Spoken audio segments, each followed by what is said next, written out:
Hey, everybody, and welcome to episode number 43 of Boutique Talk. My name is Jake Boston, otherwise known as Steelbook Obsessed on all your major social media platforms. And if you want to listen to all things physical media related, then you've come to the right place. Every episode, I have on a guest to talk about their physical media journey. And tonight, my guest has one of the best personalities I've stumbled across on physical media live streaming, and also has one of the best mustaches I've seen on my screen. It is my pleasure to introduce GC from Face the Movies onto the podcast. How's it going, man? Jake, dude, what an intro, man. Like, thank you so much, brother. I always try to sprinkle something in for people, and yeah, you just kind of mesmerized me when I stumbled across you on one of those live streams, and yeah, I knew I had to have you on here.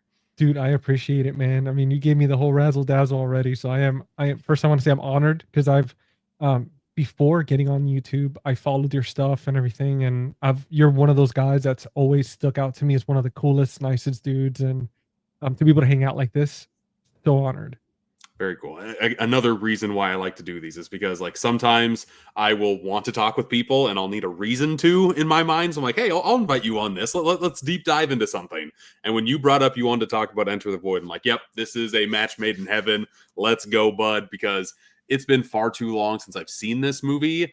And I picked up the IFC release from Vinegar Syndrome's website. And yeah, this movie is so unique. I can't wait to talk to you about it.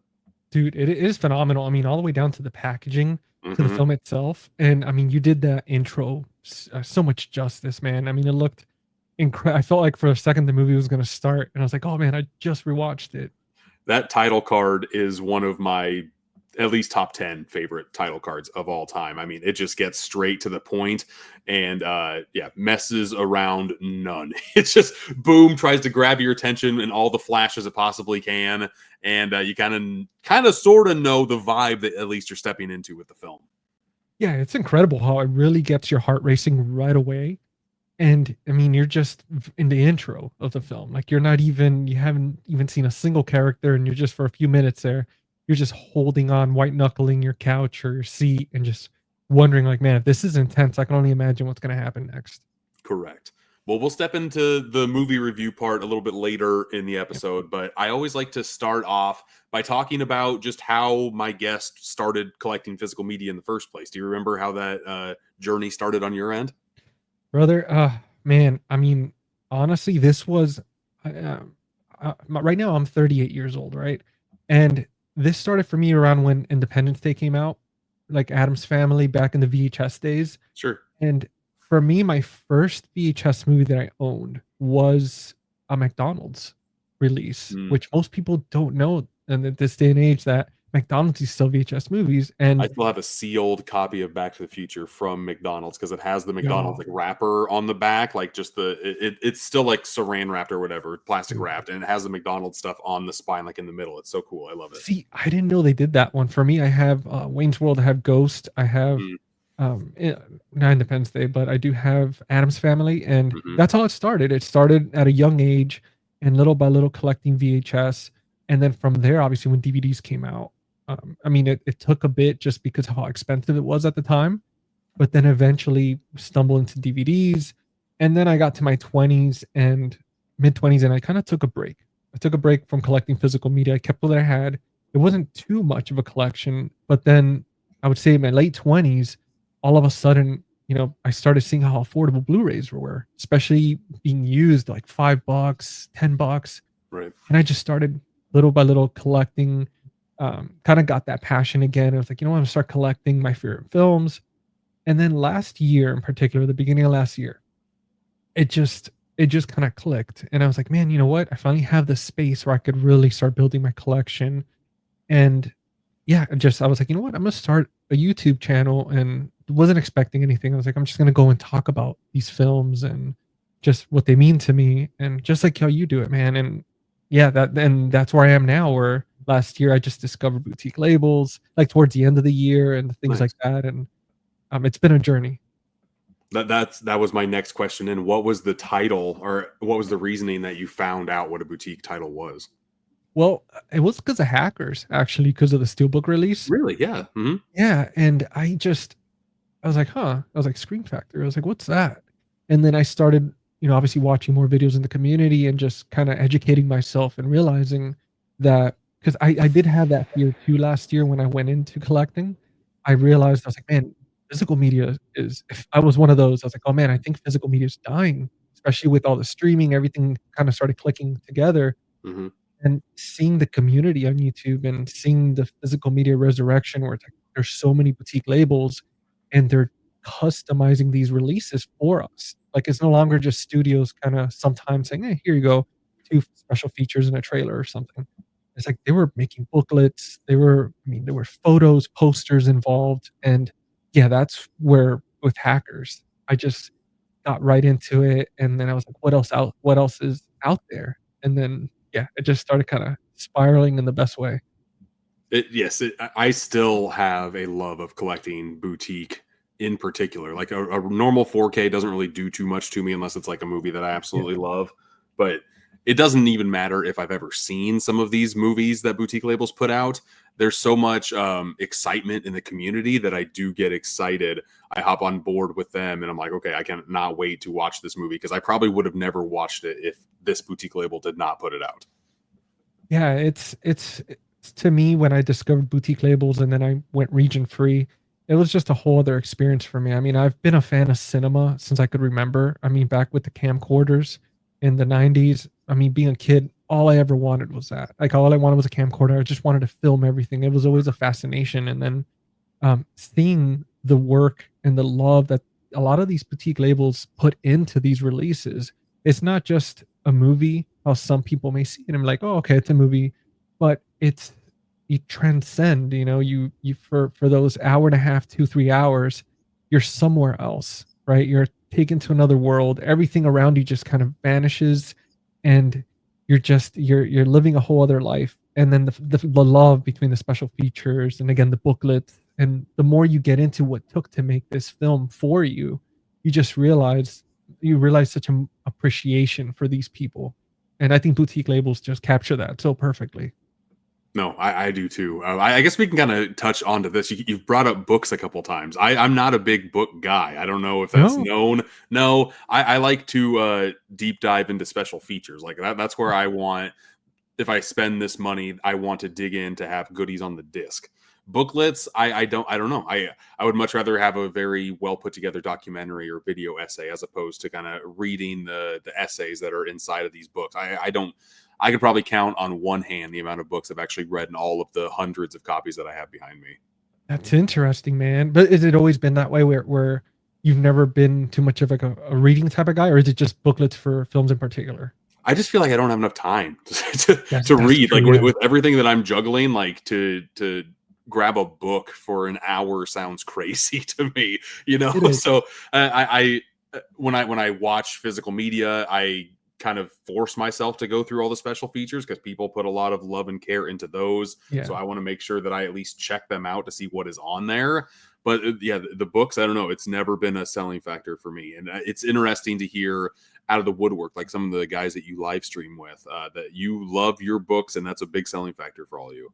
Yeah, it is, man. I think for me, because I've always been a reading type of guy, and it just kind of slows me down and separates me from, like, my tech and my screens and everything, Hmm. and I just kinda get to hold it in my hand, and it's that tangibility, that connection, like, this like, it sounds weird, I've said it as a joke sometimes, I'm like, "Oh, the fresh smell of a Hmm. Blu-ray or of a book," but it really takes you back to, I mean, those simpler times, and, I mean, don't get me wrong, I'm a big documentary guy, I'm just like you in that aspect where I love my special features, um, to be honest, sometimes I'd rather have a whole documentary. Like for the movie As Above, So Below, Hmm. I'd much rather have the documentary and where it took an hour of just watching the scenes and how it was made instead of just looking at a picture or 2 in the book.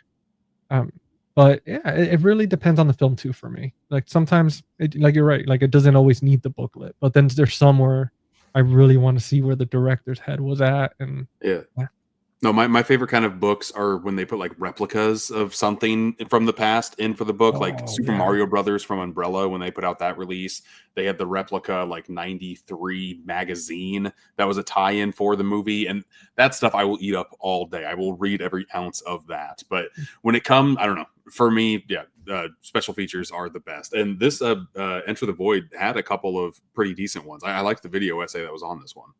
Yeah, they really did a great job. I mean, the packaging from head to toe with this Yes. was just absolutely beautiful. It was just one of those I kept staring at it and it's like, man, this is really trippy. Like you're And just looking at it and it's just so beautiful. that's a factor that has kind of like come and gone. When you order online, it's kind of hard to get that aspect shown through.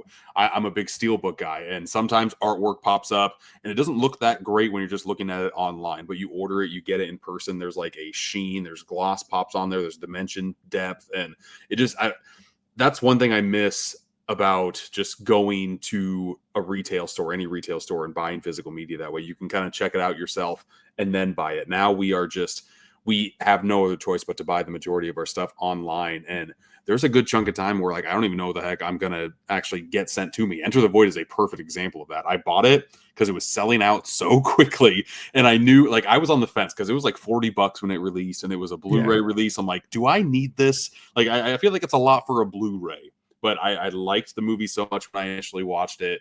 I just grabbed it. Normally, I am a sucker for like waiting for a sale, but with Vinegar Syndrome, you never know when stuff's going to go on sale or not. So I picked it up, and I'm very, very happy that I did pick this release up. You know, you speaking about it selling out so quickly.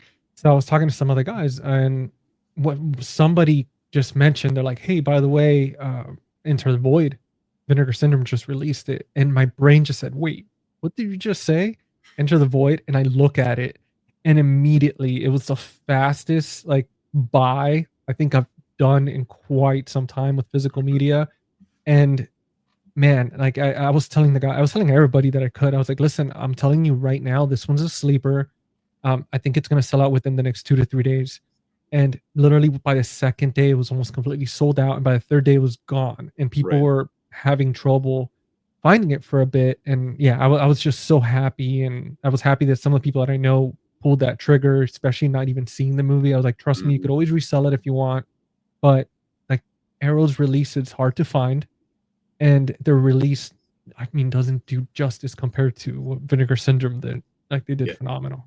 Yeah, we'll talk a little bit more about the release a little bit later. I did look Yeah. up like what it's reselling for though on eBay. It's anywhere right now from like 70 used to like 90 new. Like it's Wow. already doubled in value, and it hasn't even been out what 3 months. Like it's Yeah. absolutely crazy. But yeah, that's one thing I love about Vinegar Syndrome though is that like they have a stock count and they kind Yeah. of tell you when things are about to sell out, and that's when the FOMO in me really hits in. GC, I don't know what to say. I bought this sucker when there were 98 copies left. I'm like, okay, there's less than 100. This is gonna sell out in the next like 30 minutes. I'm gonna buy it. Otherwise, I'm gonna just completely hate myself for it. I already know it. Yeah. Like for me, it's the same thing. Whenever I see those numbers going down, I usually wait till the last 100. Hmm. And when I see it hit 100 and then I start watching, I'm like, okay, let me gauge between 100 and 90. And if I see that drop pretty quick, I'm like, okay, let me just jump on it. But I've always tried to control that. For me, I try to control that FOMO because there's been in the past where I have pulled the trigger and then a month later there's a sale. I'm like, Hmm. man, I could have saved half the money. And I also obviously if it's something that I absolutely need and that I know it's not like it's going to be impossible to find because one thing that Vinegar Syndrome does amazing is that they have the standard releases. Yeah. So sometimes if you don't care about bells and whistles, you could still own the movie and not have to worry about missing out. Hmm. Although when it comes to like their partner label stuff, the OCN direct side of things from Vinegar Syndrome, it's kind of the Wild West as like what Yeah. gets a slipcover and what only gets a slipcover and not a standard. IFC Films, I'm very happy that they signed on for OCN Direct, but yeah, it's just a hodgepodge. Like I don't know if they sell a standard release of this movie or not, and if they did, I am happy that I paid what I did for the premium packaging that we got because it's like one of my favorite physical media box sets of the year so far. It's such a work of art. Yeah, it's really hard to beat, man. It reminded me of Uncut Gems, the Criterion Yeah, release. got that Like chrome aesthetic. Yeah. yeah, and like you touched earlier on, like looking at the pictures online and like shopping in person, that's one thing that I have trouble with. I'm a big visual guy, and Hmm. coming from a background in photography, when I see photos like of the releases online, I had no idea that this was gonna look the way it does. Like I saw the Hmm. picture, I'm like, oh, okay, it looks nice. Like it looks really good. But when I got it in the mail and opened it, I was just there for like 20 minutes, just staring at everything. I was like, why didn't this like look like this online? Um, but yeah, it was definitely a sleeper for me. That's for sure.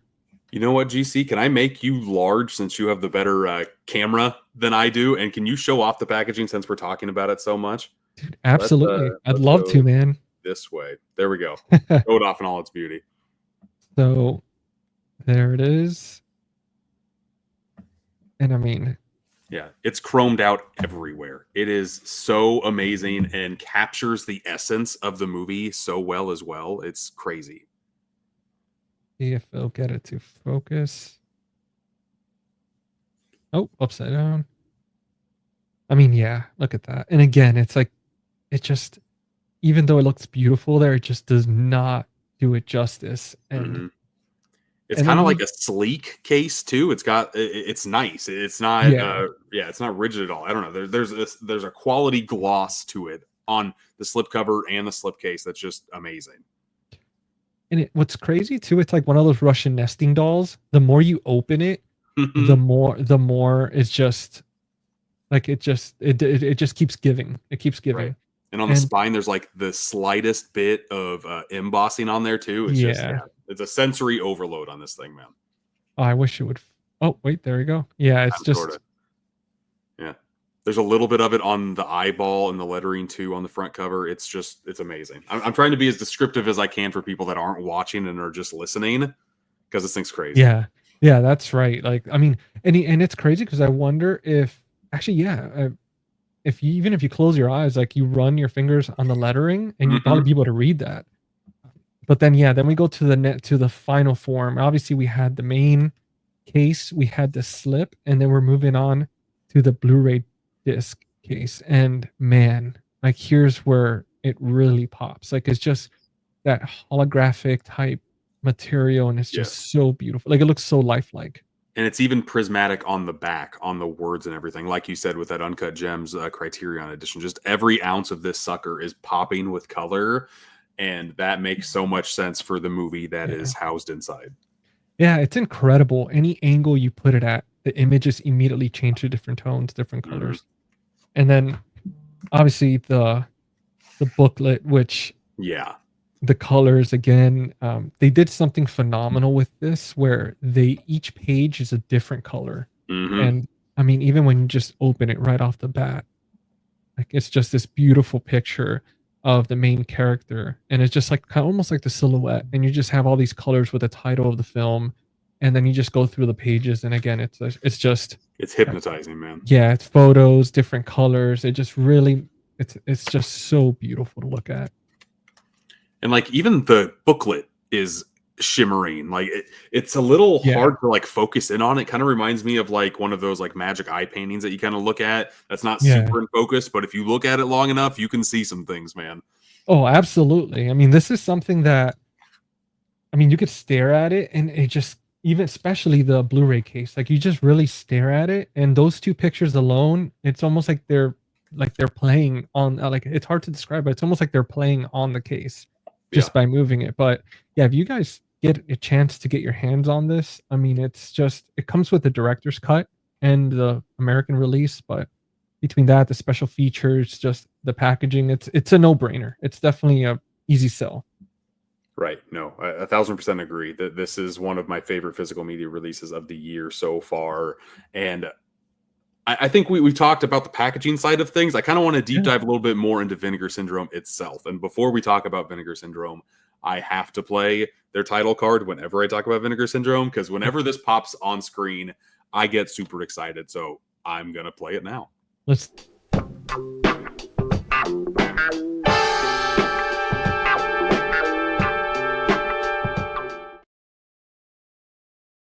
Just that funk, man. You get that stack dude. bass when that pops on, and that's perfect for what Vinegar Syndrome does. They bring you the pulpy, they bring you the misfit toys, and put it to you in the best packaged, consistently best packaged product in physical media. Like Enter the Void is even in their sub label OCN Direct, and they just Yeah. have it covered, knocked down out of the park. When you buy something from Vinegar Syndrome, you know you're going to get a quality physical media release. No, it really is. I mean, I even have the Prophecy, which is I think the 3-film Yeah. collection. Hmm. Man, I was so blown. I got that on the sale, and I was so blown away by it. Like, just opening it again from the top and Hmm. the disc coming out, and I got, like, the Ted Bundy one. I mean, their releases, man, like, there's moments where they have some movies, obviously, I haven't heard of, and then when the ones that they have that I have heard of is just I have yet to be disappointed. Right. They make the cases like there's a bunch of titles that have cases that look like this. Dirty Work that just came out had a case Yeah, like this, but it doesn't matter. I could have a million of these. I'm not going to get sick of this type of packaging. I think it's kind of perfect because you can just grip on the side. They have like a little hole right here to grip into everything. Sometimes with like the Aero video boxes, you kind of got to like push it down to yeah. slide everything out. Kind of drives me nuts. To me, this is like the perfect physical media box for if you're just trying to like house one movie like this. Yeah, that slot that you're talking about, I think that's very brilliant because it's true. It's like some of the boxes are just completely they don't have that slot, so you kinda have to, like, spread it out a little bit, and then at that point, when you do that enough times, then you could probably cause a little bit more damage to the box, but with this, it's just like those side loaders, man. Hmm. Right. And every single part of Vinegar Syndrome is just trying to focus on the collector in mind. Like Yeah, you have the cinematograph line that has its own unique type of packaging. They have VSAs. They have the unique triangle openers with like the prophecy and a blade in the dark. I think is the other one, or knife in the yeah, dark, whatever it's called. They have random ones like the Tenet that opens up with like a window aesthetic, which is I've never seen anything else use that type of packaging. Like they just go above and beyond to make sure that they sell unique and high quality products. The movies might not be the yeah. best, but the packaging is always going to be top tier. Yeah, it's like the movie Sidekicks, for example. I think that's one of their VSUs, if I'm not mistaken. Sidekicks, you open it up and it comes with the replica of the magazine. Hmm. And it's just again, like, the packaging is just absolutely phenomenal. Yeah, man, it's really hard to compete, and when you think about it too, how many box sets can you think of that come with magnets, right? Like the Tenet, I believe Yeah. the Windows has a little magnet in there to Right. keep it from flapping around and stuff. Yep. I mean, that's such detail to the smallest element. I mean, it's incredible. And it's satisfying every time you open it up and close just because Yeah, of that magnet aesthetic. It's the best. But for me, like Vinegar Syndrome, I caught wind, or I've known of their company for a while, but I didn't really order anything from them until it was their 10th anniversary because they wow, had 10 days of sales where there were 10 movies that were $10 and it kept on rotating. So I think I spent it was close to like $400 on just movies wow. that I had no idea what they were going to be. I just knew they weren't going to be that cheap ever again. So I loaded up and I've been collecting ever since. I love their media club. They have like exclusive merchandise that is on there. I wear a lot of hats, so just it's nice to kind of rep them. Some of their t-shirts are out there and they're not really my style, but I can rock this Yeah. hat anywhere that I go. Yeah, I love that hat, man, to be honest. Like, I'm a hat guy myself. I mean, I'm sure you've seen most live streams or videos that I do. I'm usually wearing a hat. Hmm. But yeah, like that, like I love companies when they do stuff like that, where you get to rep them in some way and just show some support, even if Yes. it's just because obviously we don't take our physical media with us, but it's nice. You go down the street sometimes, somebody will be like, "Wait a minute, Vinegar Syndrome, dude, you collect?" And you're like, Yeah. "Yeah." Next thing you know, you're having a conversation at Barnes and Noble with somebody. It does not happen often at all, but when it does, it's like that diamond in the rough, man. That Yeah, that is why you kind of wear what you wear, just in case somebody else out there knows. And you got a camaraderie because there's not a lot of us out there anymore. And yeah. yeah, it's always nice to kind of bump into people who like the stuff that you like. That's how it is with, I look forward when the Criterion sale and you go to Barnes& and Noble and you Yes. just see people quietly going through the little racks and stuff, and you Yep. just kind of make eye contact and nod, and you're like, "Yeah, we're here Hmm. for the sale." But then now they have, speaking of Vinegar Syndrome and Barnes& and Noble, I'm seeing so many more titles like The Tenant at a physical Did you store. really? I have not seen that over there. Dude, yeah, at a Barnes& and Noble near me, they've That's had, crazy. I think 3 or 4 Vinegar, Good Bar. They had Tenant, and I forgot which other 2 they had, but I remember they were also the standard releases, they weren't like the whole box set, Sure. but, I mean, that's progress to be able to see them Yeah. in a physical store, like, it's incredible. See, I have a couple of Barnes and Noble near me in like a 45-minute radius, and They have a bunch of Criterion, of course, but they have an A24 section, which I love to see in their stores. Oh And then they yeah. have like a smattering of like Scream Factory and Arrow Video, but that's about it. I've never seen Vinegar Syndrome. That's pretty cool that they're starting to kind of even focus in more on the collector side of things in physical media. Because I don't know about you, but like every single Barnes and Noble that I've been to in the past year has just shrunken their physical media stuff, even though like the store size for physical media is still the same. Now they're putting like Legos and board games and stuff in the spots where movies used to go. Just breaks a little piece of my heart every time I see that. You know, I had a concern last year when I heard some news where I'm not sure if it's like the person, like the CEO or somebody in charge of marketing for Barnes and Noble. They were talking about how they were they felt like they lost touch with the store and then end of the day selling books, Mm-hmm. and they were kind of so focused on the media section that they were like, you know what, we might be starting to pull back a little bit. And then we started seeing that where they were pulling back with the whole physical media stuff with like music and movies and so on. And all of a sudden, in the last few months, I've seen a complete shift where they carry Radiance, they carry Indicator, Criterion, they have Vinegar Syndrome, they have A24, and I know I'm probably missing at least one or two other boutique label, but it's to see them all just a few feet from each other, sometimes like right next to each other was just I was like, man, like it's happening. Like I think they realized that this is something that goes hand in hand with books Mm-hmm. because it's part of the arts, right? You have literal art, you have literature, you have film, you have music. They all go hand in hand. So why not just have one stop where you could buy everything, and especially since you're one of the last remaining physical stores out there that carry Yeah. this type of thing. But Yeah. yeah, it's Whenever I go, whenever there is a sale at Barnes and Noble, because they've been doing those monthly on like yeah. different types of physical media, I try. It makes me go to Barnes and Noble, and I can honestly say that when there aren't sales, I don't go.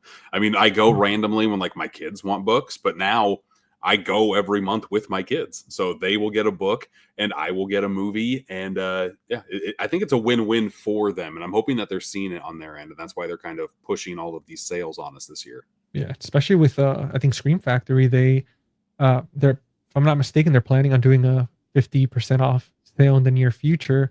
Hmm. I mean, obviously they carry Arrow is another one that I forgot to mention, but you have Mm-hmm. Arrow as well, and it's such an experience, man. You go in there, you get a tea, a coffee, I mean, or sometimes both, and then just walk around the aisles, look at some books, go check out some CDs, go find a movie. Yep. Especially having kids, it's such an experience. You knock out like a good hour there easily. Yeah, and they love going every single time too. The Yeah. Starbucks absolutely helps. I always get my coffee. My oldest likes refreshers now. She has upgraded from cake pops to refreshers, and Uh-oh. now my youngest is still in cake pop heaven anytime we go. So, yeah, they love it. I love it. I love the experience that we have there. It makes them read books, which Yeah. they are okay with, but they like getting new books to add to their collection of books at home. It's just yeah, it makes my heart warm to see them collect stuff that they like, just kind of like what I do back here. So it's just yeah, I love it, and I hope that it does not go away from there anytime soon because it's so special right now. I'm trying to soak it up as much as I can, man. Man, I love that you're doing that because honestly, teaching them about owning the things that you love, I think it's such a great lesson, especially in this Mhm. day and age with, the subscriptions and everything else going on in the world. 'Cause subscriptions are great. For some people, you want to move around a lot and you don't have the space for collecting and stuff like that. But to be able to teach them young to appreciate the things like books and movies and music. And I wanted to ask you, since we're talking about that, when you go to the movie aisles and stuff, do they kind of come up to you with movies and they're like, "Hey, you might like this," or help you look for stuff? My youngest does, like with the Criterion sale. When we go to half price books, like she will just say, "Hey, they've got this." I'm like, "Oh, that's awesome. Do you want that?" I'm like, "No, I just wanted to show you." I'm like, "Oh, okay." And then sometimes she does show me the ones that she wants, and we get. But my oldest right now is kind of she watches movies sometimes, but she's more of like a YouTube kid, of like Okay. a Disney Plus kid. We just watched Small Soldiers today randomly because that 4K came out, and she Oh, loved yeah. Gremlins watching that during Christmas last year. So I'm like, hey, the director of Gremlins also made this, and it has little creatures running amok all over the place. She's like, oh, okay, I'll watch that. And she had a good time with that one as well. Like it's sporadic, but sometimes you just got to put movies on the TV, and maybe the family will come to the living room and watch the movie with you. That's where we're kind of at right now. That's what it is, like, they walk by or something, they go into the kitchen and they see you watching something, like, "What's that?" And now all it takes is those few seconds of, like, a Yeah. scene. Next thing you know, they're sitting slowly next to you, and then you're all just huddled up and watching a movie.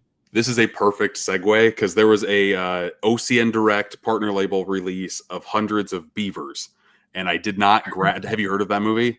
I have heard of it. I Okay. think I heard when it came out, but I have not seen it or anything like that. I missed out on it because it sold out in like 2 hours. It was so fast, Wow. and that was one I was interested on getting, but I'd never seen the movie, so I'm like, I don't care if I miss it or not.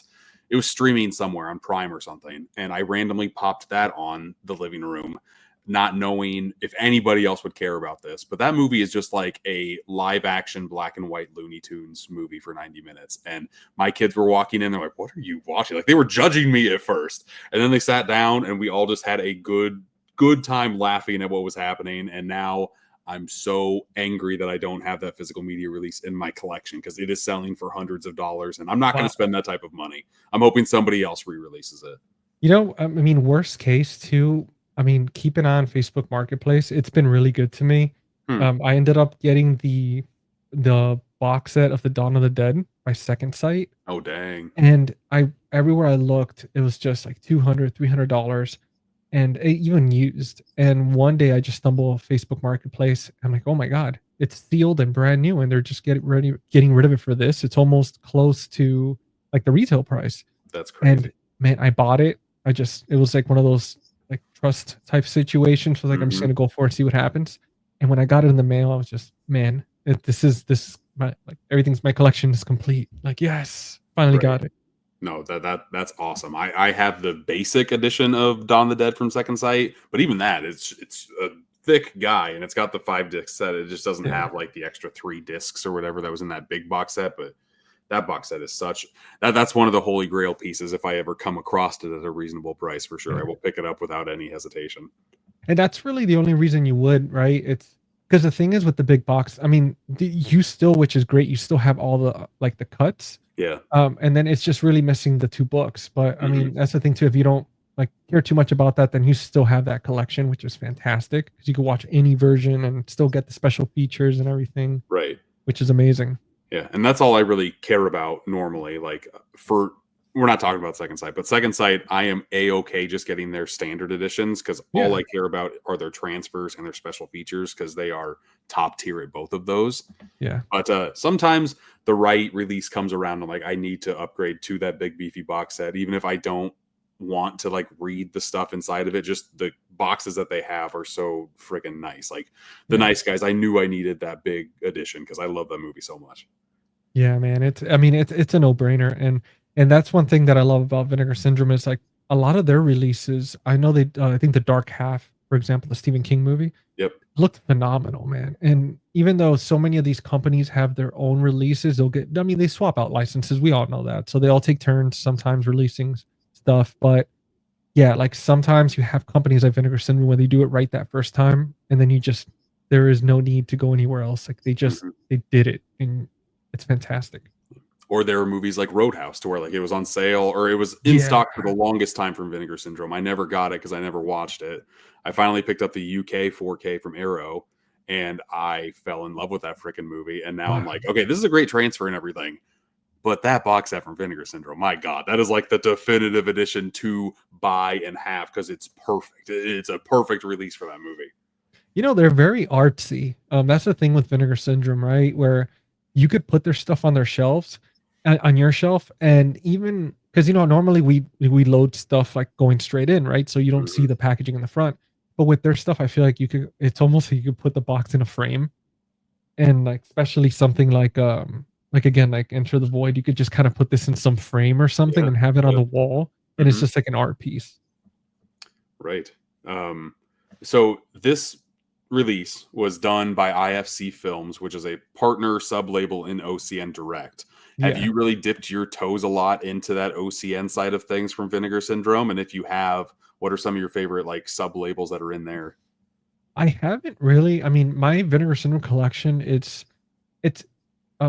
fairly small, Hmm. and it's just because I just discovered Vinegar Syndrome towards, I would say maybe no, I would say like around October, September, October of last Hmm. year. So, I mean, the first time I discovered him was, if I'm not mistaken, I think it was a Sidekicks release. Like I just saw that randomly and I was like, wow, that's so cool. It just popped that whole flashbacks of being a kid and watching that on TV with Chuck Norris. Yeah. And then from there, I just started checking out their stuff. I do love that they have IFC because IFC has such great releases. Yeah. There's one that I have, which is called The Ticket, about the guy that like loses, like he's blind, Hmm. and then he gets his sight back. And yeah, I mean, they just, I feel like IFC for me very, very rarely fail at their releases and their movies that they choose to make. So I'm so glad that they work with Vinegar Syndrome and as like a sub label and stuff like that. Right.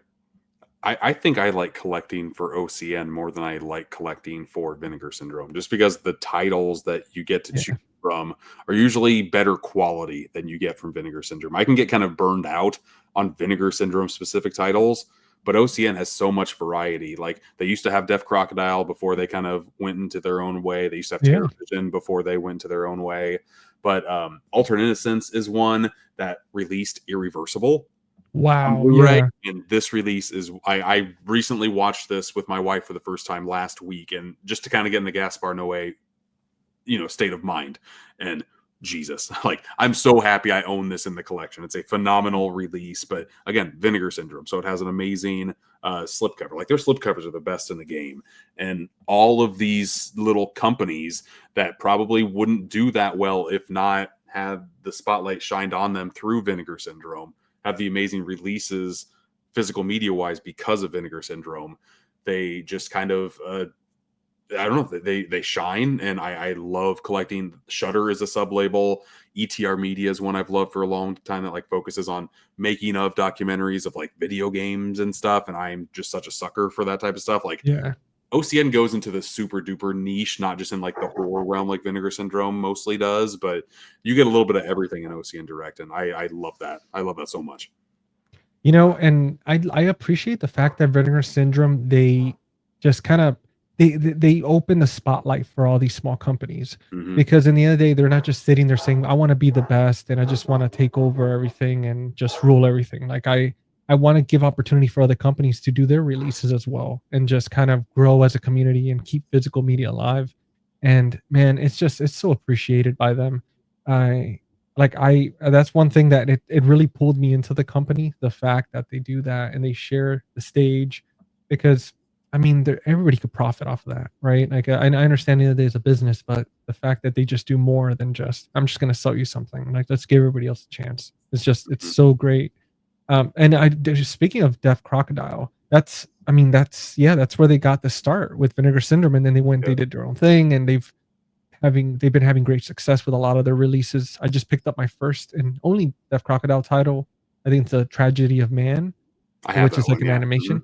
Yep. It's incredible, man. 25 years to make, and Yeah. yeah. I'm a sucker for animation, and Deaf Crocodile is like your label to go to for around the world animation styles. Like, I think my favorite release from them right now is Feel a Day. If you haven't seen that one, I highly recommend it. Oh, I It's a French film about a gang of cats, and like the one cat is going on a murderous spree, and it's like a detective mode on trying to figure out who is doing what, and it gets vicious, and it's a very entertaining watch. I really liked that one, but they go all over the board with animation styles as well. You can go like 70s German, you can go like 1950s Americana homemaker, Susie Homemaker mode. You can go like super adult themed, like sexual stuff going on there. Like there's a yeah. little bit of everything through there.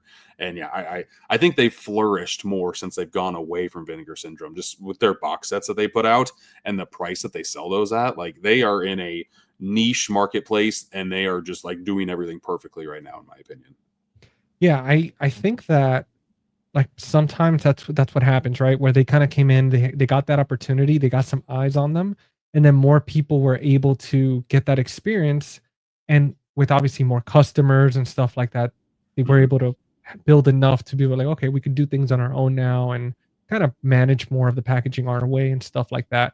But you still get that flavor of like with the Deaf Crocodile, with that Tragedy of Man boxing, like it still felt very almost familiar, like Vinegar Syndrome, and that's one thing that I felt like that kind of stayed with them. No, absolutely, yeah. They got their start through Vinegar Syndrome. They have I don't know what Vinegar Syndrome does, but they seem to have a very, I don't know if the partnership with the sub label, like some sub labels think that they can branch out and do better with like outside of that umbrella, but it's a good starting point for anybody. Like I love Umbrella, and Umbrella has a sub label to get more attention to them in the US through Vinegar Syndrome. And hopefully they kind of figure out who Umbrella is. They go over to their Australian website. I feel like it's just another avenue to kind of get more attention on you. Yeah. And if you get enough attention to where people like your releases, you can go off on your own and see what happens. And that's I don't know, that's exciting to me. Yeah, it's incredible, man. Like we were talking earlier, just seeing all these companies just working together. Like, see, I didn't know that about Umbrella, so I'm glad that you brought that up. So that's really cool, and I mean, it makes me love Vinegar Syndrome even more. The fact that there's just like, damn, they're carrying like Umbrella stuff. Like Mm-hmm. that's awesome. Like they're just showing love to everybody, and I mean, it's like us, like we're doing now, right? Like we're just hanging out, like we all do our own thing, and sometimes we all do very similar. We talk about movies and stuff like that, but we're all just kind of growing together and just keeping that love flowing for the community, for movies and entertainment and all that stuff. Well, speaking of love flowing, I feel like that is a good enough segue to start talking about the movie Enter the Void. Yes. Because, dear Lord, this I haven't seen this movie. I guess I'll start a little bit into how I heard about this movie in the first place. I worked at Hollywood Video in 2009 and 2010, and a little bit in 2011 until they closed. But this movie randomly was put on the shelf on the new releases. I had heard things from, I think I was listening to the Slash Filmcast back then, and they were talking about the intro card for this movie and how amazing it was and how it'll just blow your mind apart. And I'm like, oh, okay, I'll pick this up, whatever. And yeah, the movie did exactly that. My title card for this podcast had to be the title card for the movie. It just made so much sense. And the journey that this movie takes you on, and the freedom that Gaspar Noé has with the camera in this, and the bravery of what he decides to show when and where. It's a film that you won't forget, even if you might not connect with it in certain ways, I guess. Like, I watched this in my 20s originally. I think I liked it a lot more in my 20s more than I do in my 30s. But I think that's just kind of an evolution of how you kind of grow as a person. I feel like this is a early teens, late teens, early 20s type of movie to kind of sink your teeth into. Yeah, this, man, like talking about Enter the Void, like this is one of those movies that the camera angles that they used, there's some that I've never seen ever replicated Yeah. before or after. And I mean, there's one scene in particular. Is it okay if I just speak about one scene in particular, or are we Yeah, moving? I'm okay with this movie talking about spoilers right away because it's kind of hard not to. So if you've never seen it, this is a good time to stop and watch and come back. But we got to talk about, just because this movie is just like a bunch of scenes. Like, I don't think you can really spoil the story of this movie. It's just an experience, and there are some scenes that are way more graphic and memorable than others. So yeah, I think it's fine if we kind of deep dive into certain spots of the film. Yeah, this is, and this is interesting about this film, that we could literally talk about the whole movie and what happens, but as long as we don't talk about the end, none of the movie it's a spoiler, Yeah. which is the way they did it. Because even if you look at the movie, it starts backwards in a way, like Mhm. with the credits and stuff in the beginning, and then at the end it's just, obviously the way Nothing. it Yeah, it goes, just but ends. Hmm. yeah, it's just the void. But man, there's this particular scene in the film where our main character Oscar, and he oh, my little co-host wants to Oh, join. hey. What's up, He's bud? like he's here trying to party. But yeah, the Oscar, our main character, he's standing in front of the mirror and he's washing his face, and you don't see a camera anywhere. Yeah. Like, and then when he's kind of washing his face, you see everything goes dark when he passes his fingers around his eyes. But Hmm. again, there's no camera, and just the way they filmed it was so beautiful that you forget that you're watching a movie specifically during those scenes. Like, Right. it's just almost like you're that, like if you have a big enough screen, you feel like you're almost like that person. And just following this character around, like the cinematography, where you're just literally flying from scene to scene, Hmm. and it's almost as it's uncut. Like it's not like, oh, the next day. It just keeps flowing and weaving, and like everything's interconnected through the entire film nonstop. But yeah, that cinematography was just some of the best that I've ever seen. And the way that it changes up every so often, like the first 25 minutes is all first person mode, to where like you even get like the blinks that the guy Yeah, is doing in the camera. And then spoilers for the film. If you haven't seen it, I'm going to spoil a big part here, but the death happens. Like the person that you're inside of, he just kind of gets shot, and you kind of see yeah, him going like this, goes to the ground, hugs the urinal. Very sad moment. But it takes a little bit. You go through some fancy colors, and boom, you are now floating above the dead body. And the next half hour or so is just floating all over the town of Tokyo, going into different buildings, going to different characters you've seen before to see what they're up to right now. It's crazy. And then even after that, you get into flashback mode. Because yes, the Gaspar Noé loves to mess with time. And yeah, you get the backstory about an hour into this movie. The first third of the movie is about like going, focusing on your main character, figuring out what happened to the main character, and then floating around to other people. The second third is going into the backstory of the main two people, and that cinematography is told through the person again, but you never see his face. You only see the back of his head, and you yeah, constantly just see that while he's going through some things. Like right now, I always watch the movie when we talk about the movie. The mom sexual scene thing is happening, and you never see the dude's face. You just see like everything through his lens, like he's reliving it almost. And then like the juxtaposition between like him as a baby, as him in like his 20s, like it's just epic. Like it's such a unique film and unique way of storytelling that even if I'm not the biggest fan of where it ends up or how kind of non-focused it turns out to be, I still am a lover of everything that I'm seeing on screen, just because he's taking risks with every single shot that he's taking. you know, and one thing that he did with this film is that if you're a big fan of like either like Buddhism or like spiritual stuff, the book that they're talking about, the Tibetan Book of the Dead, it's a Yeah. real book. I own the Tibetan Book of the Living, Tibetan Book of the Dead, and watching this film, actually, I looked it up. And I was like, wow, this is interesting. I feel like I've heard this before. And when I looked it up and found the actual book and read it, it was incredible how he was able to take this thick, thick book and just make a film out of it, where it explained what happened more or less within those 30 days, and seeing your life flash before your eyes, and the Mm, like the time sinks and stuff like that. Especially in the film where you have a choice, where you notice that this main character, after he dies, he keeps trying to go, like he keeps getting sucked into the light, but mhm, he keeps fighting it because he wants to stay behind. Because, like they explain in that book, when a soul wants to stay around like everybody else in this earth like long enough, they they find a way to be reincarnated. And mm, this is kind of what happens with our main character. And it's mhm. just, man, it was such a beautiful journey. It reminded me of As Above So Below, because it's based on the man, I can't believe I'm blanking out right now for this book. But the Divine Comedy, Oh for yeah. example. Mhm, So it's very similar mm, like that, and it's yeah. just, yeah, it's incredible, man. The storyline, the lack of the lack of, like, not even story, but just it's more visual than Yeah. actual like character development. Like you do have the backstories and stuff, but it's literally just a visual masterpiece. I'm going to kind of work in a little bit of the special features that are on here, because there is a Yeah. great video essay talking about kind of the backstory of the film and the way that it's told and whatnot. But there, this, I had no idea this was the case until I watched this. But as soon as I heard this, I'm like, that makes a lot of sense.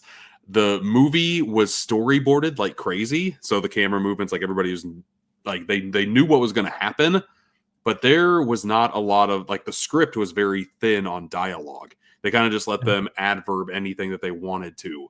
And watching the movie, it's kind of like, oh, okay, yeah, that the feeling that I was having, that makes a lot more reasoning as to why I was kind of feeling that, because I love the idea of what's going on, but there are just some moments here to where like I don't think everything's clicking with dialogue, and it feels like it's taking up a lot of time. And this movie's long enough as is, and I feel like some things are just stretched out because actors are trying to figure out what the heck is going on initially, like what they should say, how they're supposed to react off somebody else's improv. It's a unique way to do a movie, and I don't know. I think it worked sometimes, and other times I was just kind of bored of what was going on.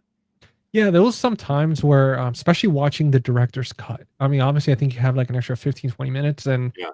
it definitely felt longer. Watching when I saw this movie originally, it was on Netflix, and this was Oh. back years ago when it first came out. And Hmm. it was obviously the U.S. cut, and that was the first time I was exposed. So watching the director's cut, I was like, man, this feels longer. And there were certain scenes in there that was so visual, Hmm. and just rewatching it, because this is the thing where this movie, it's one of those every single time you watch it, it unlocks something for you.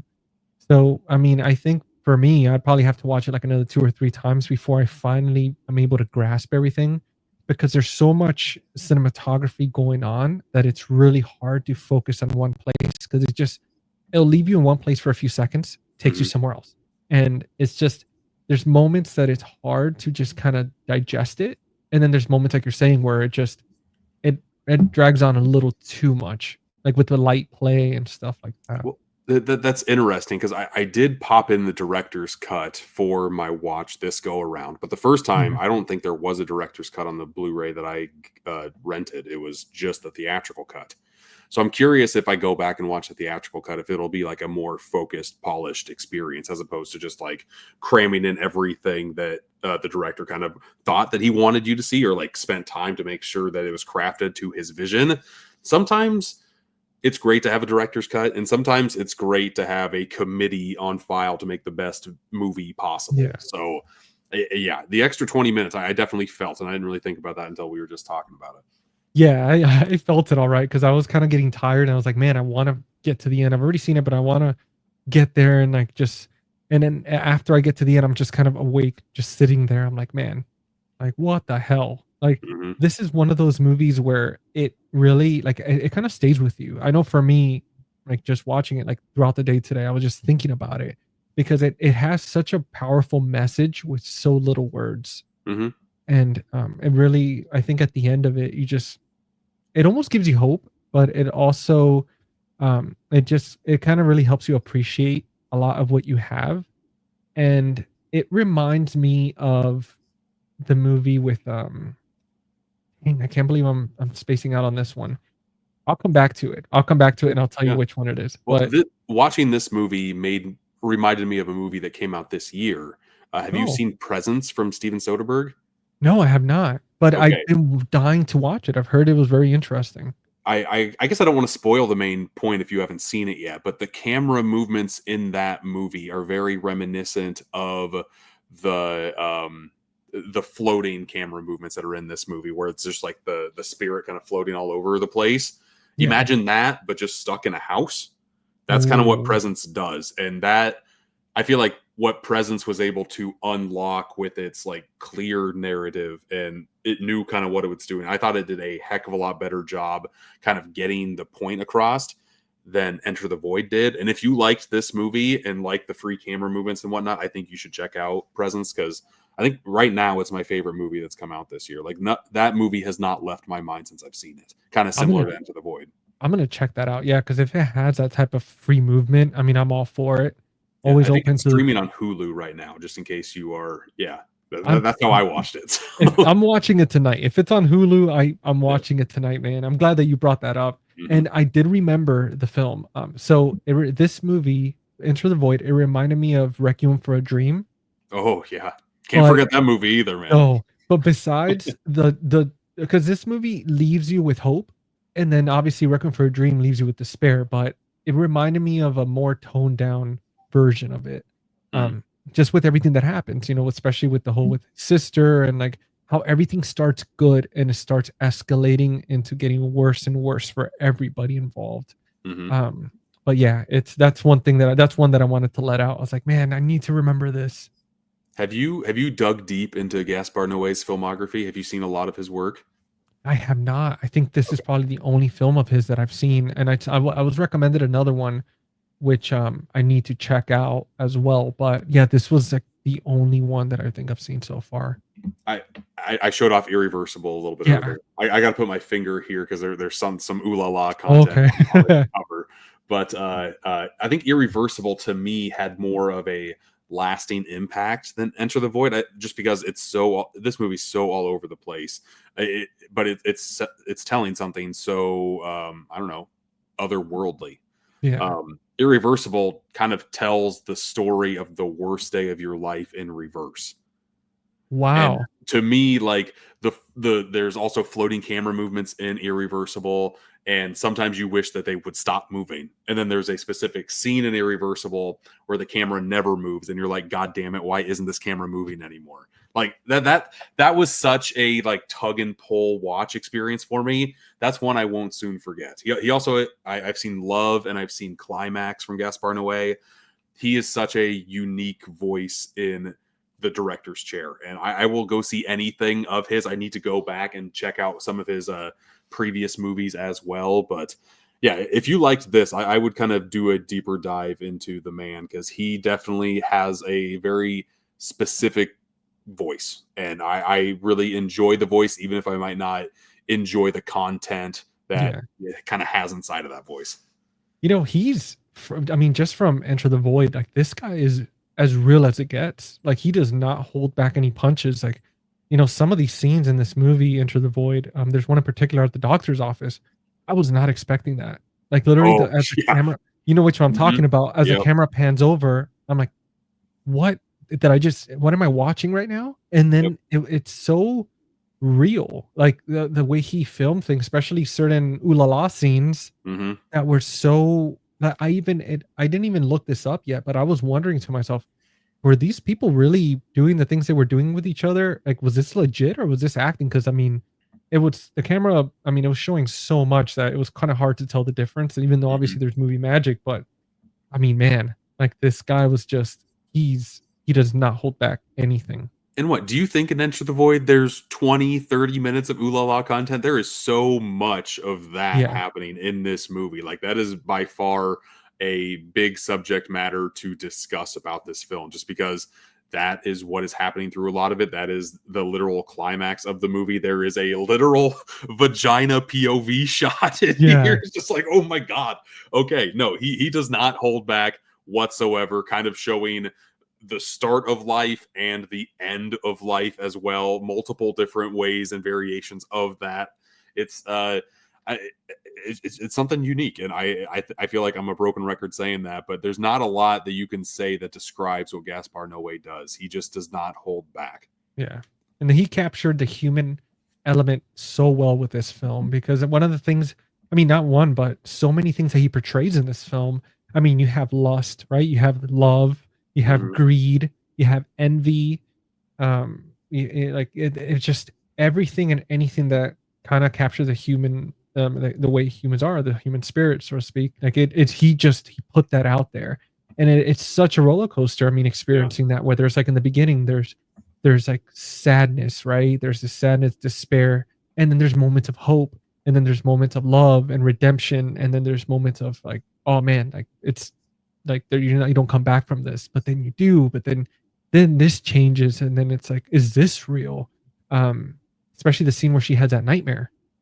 Hmm. When she had that nightmare, and then she was talking to the guy she was with, I in my mind I was like, wait a minute, I forgot this. Like, does this mean he is alive? Like, was this all in his head? Hmm. And it's just, man, you're just so exhausted at the end of it. But I appreciate the director, how what he did with this. I mean, and again, it's not for everybody. I mean, some might say it's like very artsy type film. It could get a little slow pace, but I mean, I would say give it a second chance. And at the second chance, if it wasn't for you, it wasn't for you. But it's a lot to process. It's just there's so many Easter eggs.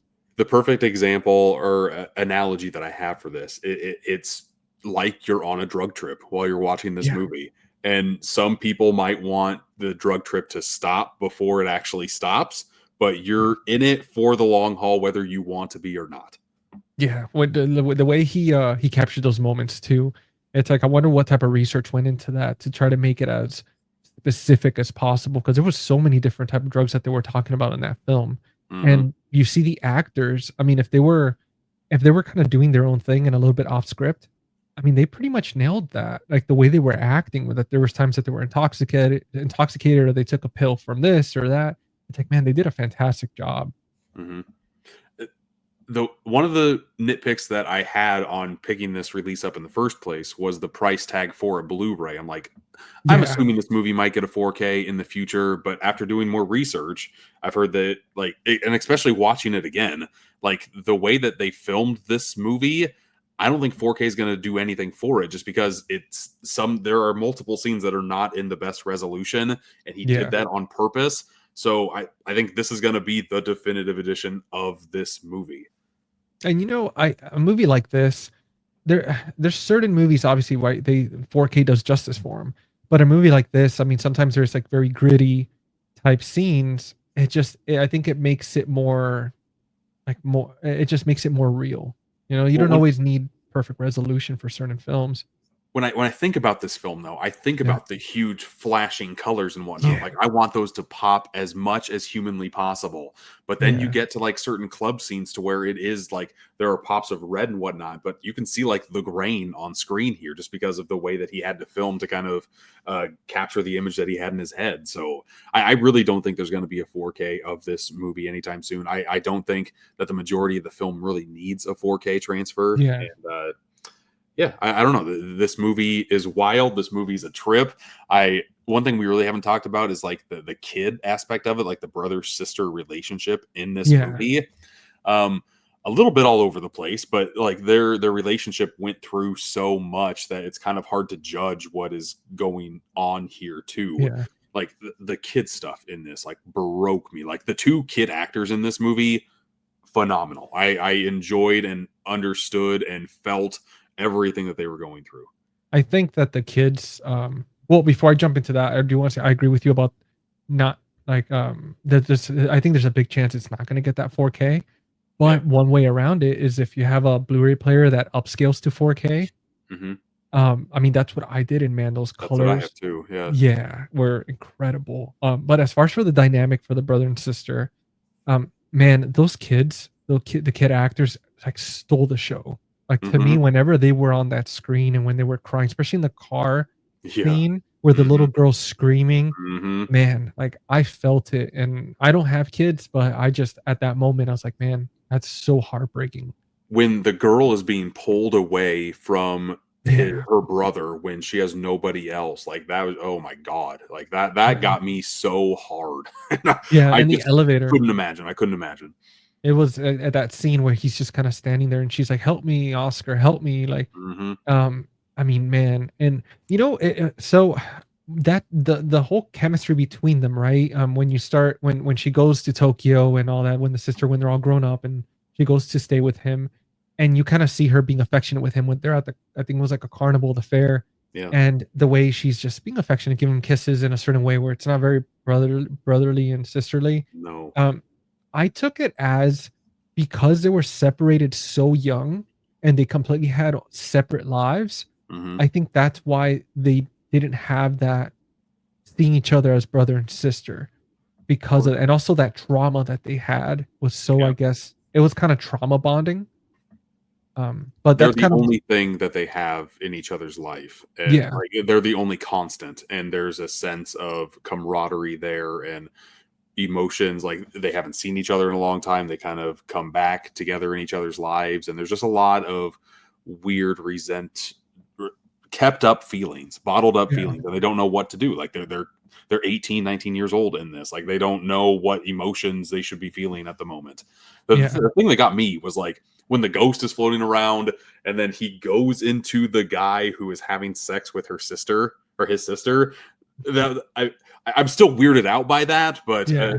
I don't that part was just like, "Ugh," but I don't understand, but the way that the relationship has been going, I understand why he went in, you know?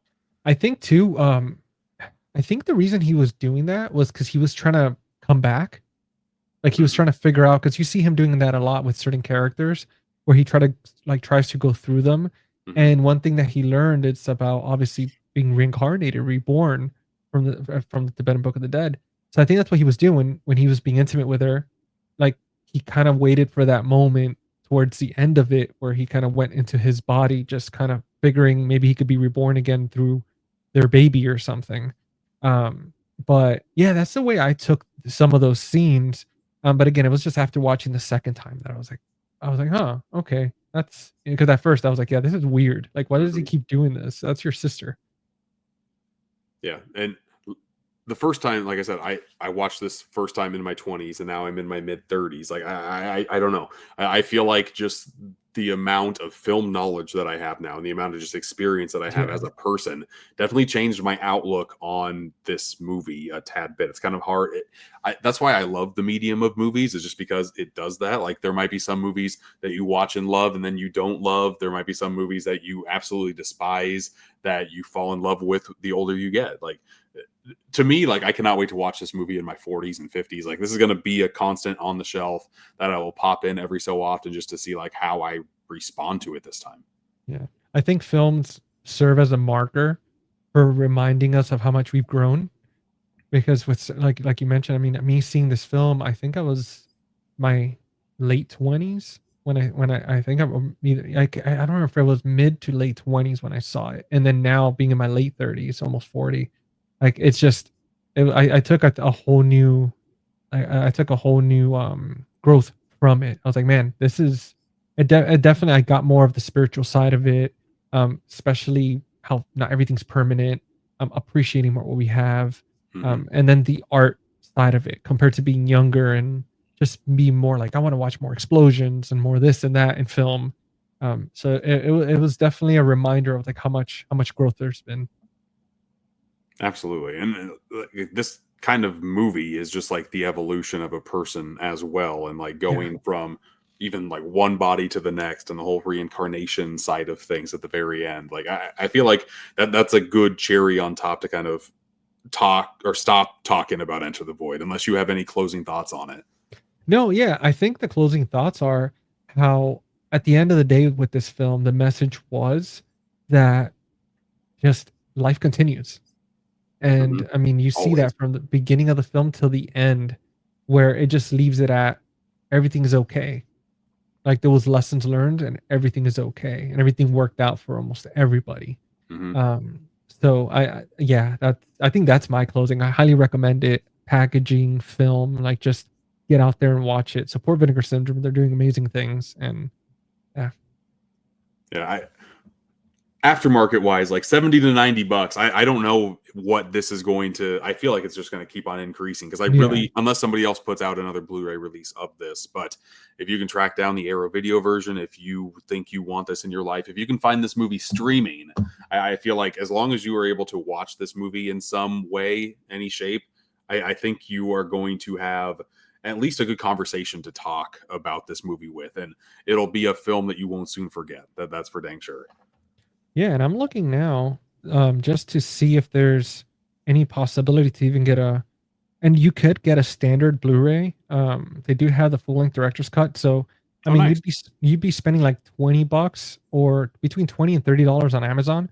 Hmm. So, worst case, if you can get something like this, like a beautiful release, and then you do have $85 for the Blu-ray of Arrow on Amazon as well. But Hmm. yeah, those 85 already is It's crazy. pretty pricey for one movie. Yeah, yes, it is, and I think that sucker's only going to go up. Yeah, That that's one. That's a factor that I like about collecting physical media is that like buy low, sell high, the whole like stock market side of things with this yeah, stuff. Like I'm always fascinated with that. Like I don't track it every now and again, but this one I do, and whenever I do, I'm like, oh, okay, well I did a good purchase. Go me, yeah. you know. And it's something that you could both collect and curate your collection where Hmm. I mean, some people invest in art, right? Some people invest in cars, in the stock market, like you said, in buying gold. And in this case, it's like this for us is physical media. You know, one Yeah, minute you're paying $20, $10 for it. Next thing you know, it's out of print. And 5 years from now, people want to watch it. People want to talk about it. And it's already $100, $200. Yep. So yeah. And you can't do that with a digital copy of anything or streaming No. or anything. Like streaming services can pull stuff away, Yeah. digital stuff, they can even pull that away. Like you just never know what you're going to have with physical media. It's always there and you can do whatever the heck you want with it. And that's freedom to me. I don't know about you, GC. You know, for me, anything physical. I mean, I collect CDs. I collect vinyls every once in a while. It has to be something special. But for me, my music CDs, Mm-hmm. there's nothing like just being disconnected from the internet. If there's a hurricane outside or something, and the power goes out, you have a little backup power supply. You could just listen to your music, pop in a CD. If there's an issue with your phone or the internet, it doesn't matter. You have your movies, you own it. If a studio or a company wants to change something in the movie, like we've seen a lot of that as of late, Yeah. where they're changing certain narratives in films, Mm-hmm. you have the original, untouched, unchanged forever as long as you own it. Especially digital. You buy a digital film, but does it mean it's going to be yours? No, it just means that you're buying to use that license until they decide that they want to pull it. Correct. So yeah, brother. I love that, man. I see your collection and I see every time you post stuff and you get those packages. And I'm like, this guy gets it. Like Jake's got it figured out. He's I've doing got good. I've got 5 packages right behind this screen that I'm gonna open Oh, up right after I'm recording this too. Like, yeah, I can't get enough of it, man. It's the best, and I'm gonna ride it until the wheels fall off because I know at some point it's gonna get slower than what it is now, and I'm gonna yeah. just soak this time up as much as I can. Absolutely, man. It's just such an experience. And this is your digital journal, right? And then when your Mhm. kids grow up and stuff, they could look back and they see their dad so happy talking about the films that made him happy, the moments you guys share together. And it's an incredible experience. And I want to take the time to thank you, man, because I won the Highlander contest Oh, or that's that you right. did, Yeah. the Hmm. steelbook, and Yep. that's something I've actually been working on, like a reel I wanted to post and stuff and tag you on there, thank you on there as well again, but I was so happy, man. I got the package in the mail and I was like, "Oh, I wasn't expecting anything," and I looked at the name. I was like, "Wait." I was like, "It's here." Hmm. And, dude, so appreciated that you do stuff like that. Yeah. Well, I'm fortunate enough that I'm able to do that. I'm partnering with the company that literally presses every single steelbook that gets made. Like that's crazy. that's incredible. Yeah, Scanavo has been a wonderful partner to work with. I've been doing 20 steelbook giveaways for 20 weeks, and we're venturing the end of that chapter in, I guess, with my partnership with them, and we'll see where that grows and goes. But I guess speaking of that, anybody that made it to the end of this, I will give a little brownie point here. Boutique Talk has been gone for a little bit.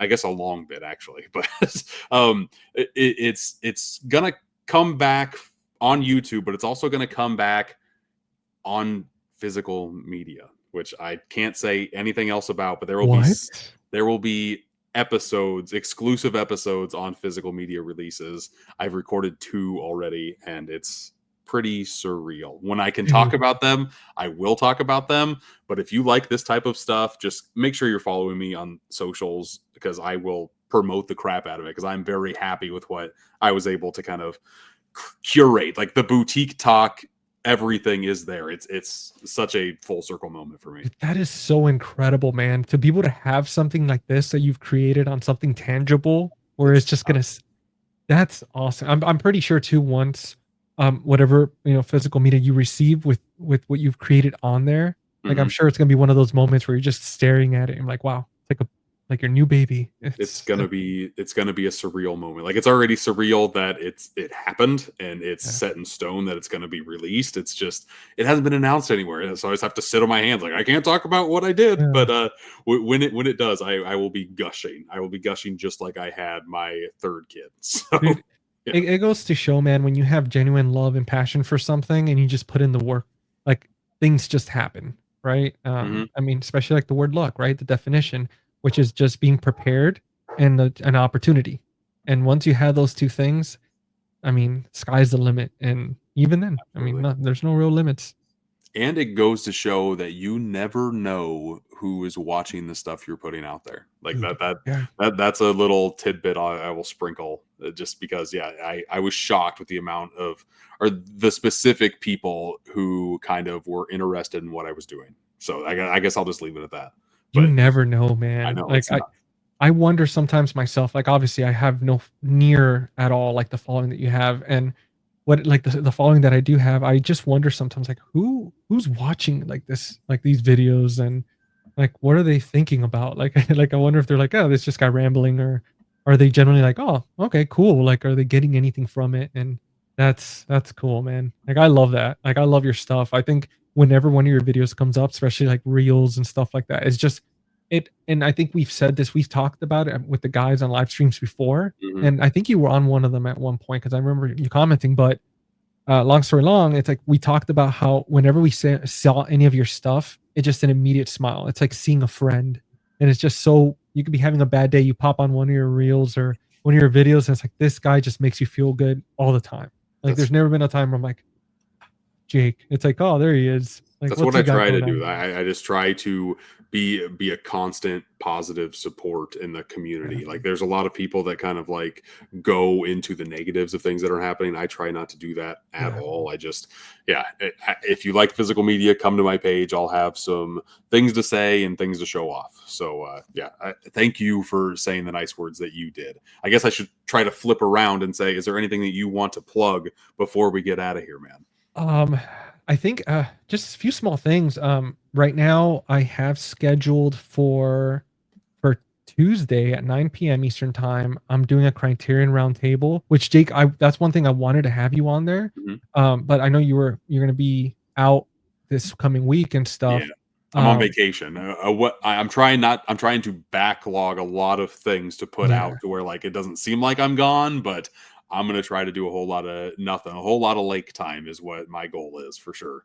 No, yeah, man, you need that separation, and it's like I really want. You were one of the people that I was like, man, there's people out there that I just absolute like admire. I've learned from, and I wanted to have to be a part of it. But I was like, you know what? I know in the near future. I mean, I'm trying to create so many things. I want to have you on and collaborate again.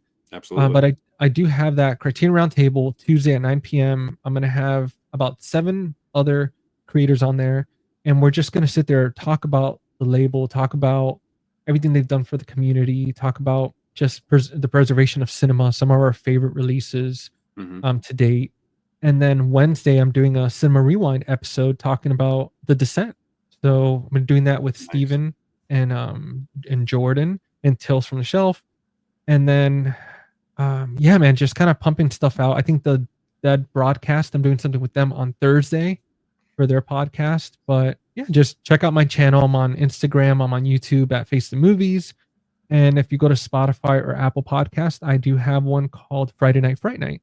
But yeah, kind of some of the stuff that I've got going on. So I mean, I always appreciate any support and love Yeah, from man, anyone. you got a lot of stuff going on. It sounds like I'm a sucker for live streams, even if I can't pop in live when I'm working. I always have a YouTube like past live stream on just to kind of have to distract me from other things that I'm doing. So yeah, I love going into, and I love how many there are in the physical media community right now. Yeah. It's great to hear so many different varying opinions on literally anything that is going on in the physical media realm, whether it be like old releases or just new news that's popping out there. It's the best. And it's been a while since I've seen The Descent. So maybe I need to rewatch that before you guys go live with that. Dude, highly recommend it, man. Such an amazing film. And you know, talking about live streams, it's something that it's just such an opportunity just to hang out with people in the community. I Mhm. invited people onto the Criterion one that I've never spoke of, like never spoken to, and like especially with the channels that they have.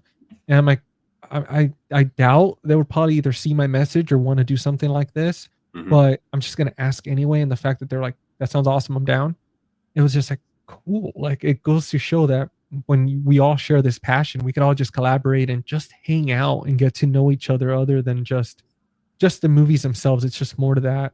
The people behind the people, the people that are talking about the movies, and just hearing different stories of what kind of got us into it, like you were asking me earlier. But before we end it, I want to ask you one quick question. What So, what was the movie that got you into collecting? since I'm steelbook obsessed, the first steelbook that I didn't know what a steelbook was until I randomly went to Target and I knew that I wanted to own the movie Django Unchained because I saw it in Yeah. theaters and I loved it so much. It's still my favorite Tarantino film that I went to Target to go pick up the Blu-ray that was being released, and I saw a different variation of a Blu-ray right next to it, and I'm like, what the heck is this? Because it still has like some of my favorite where the heck is that release? It's got like some simplistic imagery on there. I don't know where it went, but oh well, that doesn't matter. It caught my eye so much. I love simplistic imagery that is, it still says 1,000 words on there. And the Blu-ray steelbook for Django Unchained. Oh, it's over on my steelbook wall. That's why. It's still one of my favorites in the collection, and it has gotten me to collect over 1,000 steelbooks now. So it struck deep in me, and I haven't really looked back ever since, man. Have you had a moment where you've seen another steelbook that made you feel that way compared to like that first one? That's the one that I always remember. I mean, there are always cool one. Like, I think one of my favorite steelbooks that came out this year was Constantine, and again, that was another example of the image looking terrible to me, but then you get it in your hands and you see all the different debossing effects that are on that sucker, and it just elevates it so much, and really only something that steelbooks can provide, with like the amount of attention to detail and like the debossing to make it just pop as much as it does. I love it. Dude, that's awesome, man. Like, I love that. I love to hear. I always love to hear the story of what got people started with collecting and what keeps them going. And then when you asked me earlier, I was like, man, I got to ask you at some point, because it's always awesome to see that, to hear that. Always happy to talk steelbooks, man. If you ever want me to come on your channel, I will try to make it happen, and we can talk steelbooks all day if you want. Dude, I would love that, man. I would love to do like maybe even a cinema rewind episode or something where we could just talk about like the beginning of steelbooks. We could take Yeah. it back to when they first started coming out and all that. Because I mean, we got to show love, man. We got to show love to like that artwork and what goes into making it. Yeah. Well, thank you for showing love to Enter the Void and the podcast today. I greatly appreciate it, GC. Dude, honored, man. This has been episode number 43 of Boutique Talk. And until next time, I'll see you. Later, guys.